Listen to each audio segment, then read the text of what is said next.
കർത്താവിന് ഒരു പുതിയ കീർത്തനം ആലപിക്കുവിൻ. കർത്താവിന് ഒരു പുതിയ കീർത്തനം ആലപിക്കുവിൻ. ഭൂമി മുഴുവനും കർത്താവിന്റെ നാമത്തെ പാടി സ്തുതിക്കുവിൻ. ഭൂമി മുഴുവനും കർത്താവിന്റെ നാമത്തെ പാടി സ്തുതിക്കുവിൻ.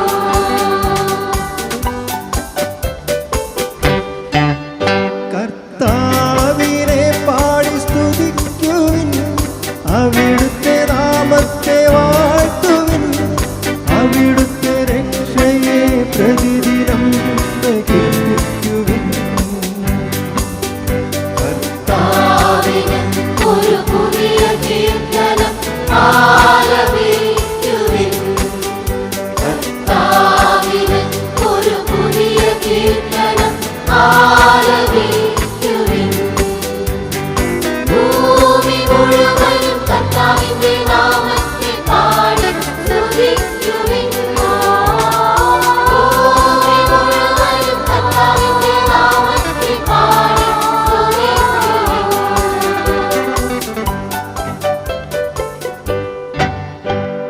ജനതകളുടെ ഇടയിൽ അവിടുത്തെ മഹത്വം പ്രഘോഷിക്കുവിൻ.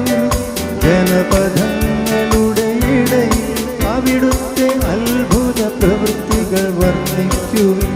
കർത്താവിന് ഒരു പുതിയ കീർത്തനം ആലപിക്കുവിൻ.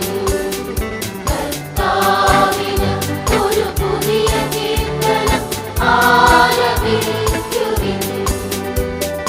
ഭൂമി മുഴുവനും കർത്താവിന്റെ നാമത്തെ പാടി സ്തുതിക്കുവിൻ.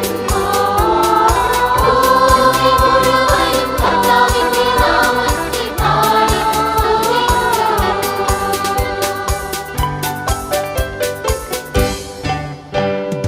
എന്തെന്നാൽ കർത്താവ് ഉന്നതനും അത്യന്തം സ്തുത്യർഹനുമാണ്. സകല ദേവന്മാരെ